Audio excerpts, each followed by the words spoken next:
Hello guys, welcome back to my channel. আজকে আমি চলে এসেছি একটা মিনি ব্লগ নিয়ে।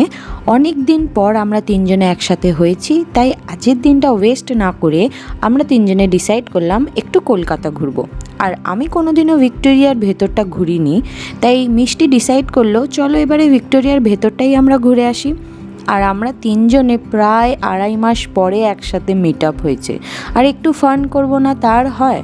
তো আমরা সকলে মিলে বেরিয়ে পড়েছিলাম কলকাতা ঘুরতে। যেহেতু আমরা বেরিয়েছিলাম দুপুরের পরে, সেই জন্য আমাদের হাতে সময়ও ছিল কম, বাট তাও যতক্ষণ আমরা একসাথে ছিলাম খুবই চিল করেছি, খুবই চিল। আর আমার মতে তো এটা আমার বেস্ট ডে আউট ছিল। আর আমরা অনেক ছবি তুলেছি, অনেক মজা করেছি। আর এখানে মিষ্টি আমাকে ছোট্ট একটা সারপ্রাইজ গিফটও দিয়েছে। এই যে ও আমাকে ফুল গিফট করেছে, just so sweet of her. মানে আমি তো জাস্ট খুব খুব হ্যাপি হয়ে গেছি। এরপর আমরা হাঁটতে হাঁটতে চলে গেলাম সেন্ট পল চার্চে ঘুরতে। ওখানের পরিবেশটাও খুবই শান্ত এবং নিরিবিলি ছিল, যেটা আমার খুবই ভালো লাগে। তো এইভাবেই আমরা আমাদের দিনটাকে এনজয় করেছি। জানি না আবার কবে তিনজনে একসাথে হব। আজকের মিনি ব্লগ এখানেই শেষ হচ্ছে। দেখা হচ্ছে তোমাদের সাথে নেক্সট মিনি ব্লগে। Till then stay happy, stay blessed and spread love. Tata.